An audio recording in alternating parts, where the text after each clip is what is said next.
Voici la partie 2.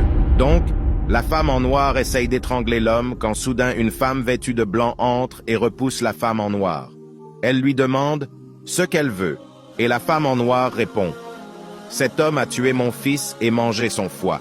Je veux me venger, le tuer et manger son foie. » La femme en blanc, qui est également une djinniya, dit à la djinniya noire « C'est ton fils qui a été injuste envers cet homme, pas le contraire. Cet homme n'avait pas l'intention de tuer ton fils. » La femme en noir lui répond « Je ne veux rien savoir, je me vengerai de lui. C'est lui l'injuste. » Elle sort ensuite de la maison en colère. Le lendemain, la femme en noir revient et cette fois, la femme en blanc l'arrête. Elle lui propose la solution du tribunal. La femme noire est d'accord. Soudain, la femme en blanc décide de prendre l'homme et de le conduire devant un trou reculé. Elle lui dit de fermer les yeux et de sauter dans ce trou.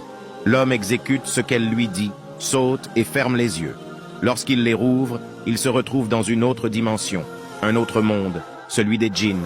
Il trouve un juge et plusieurs djinns présents.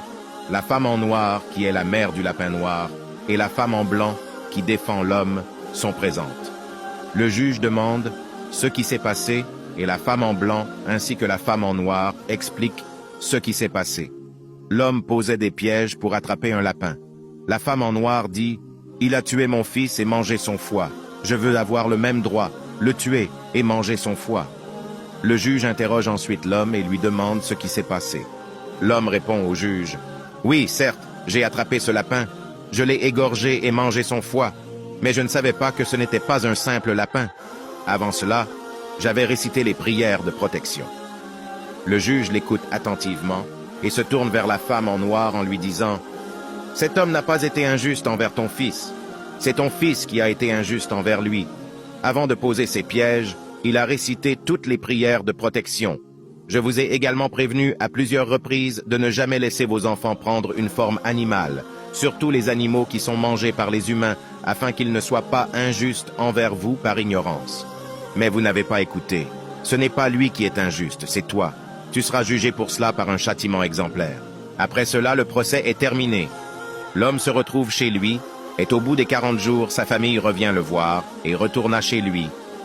Mais le problème, ce que l'homme avait toujours cette douleur au ventre, un homme lui dit « Je te conseille, va acheter du foie d'agneau, fais-le cuire, mange-lui, et tu te porteras mieux. » L'homme partit, acheter de la viande sur sa route.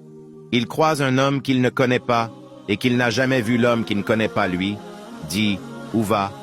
L'homme lui dit « Je vais acheter du foie car j'ai tel et tel problème. » L'homme inconnu lui dit « Ne fais pas ça va, au contraire, va prendre des branches d'un olivier et fais cuire ton foie sur ces branches-là, et tu verras, tu seras rétabli. » L'homme répondit « Mais je ne comprends pas qui dit que j'étais malade, comment tu le sais, et qui es-tu » L'homme inconnu lui dit « Ne cherche pas à savoir et fais ce que je t'ai dit, et tu verras par la volonté d'Allah, tu vas guérir. » L'homme s'exécuta, va acheter le foie et le fait cuire sur les branches d'olivier, et par la volonté d'Allah, il guérit.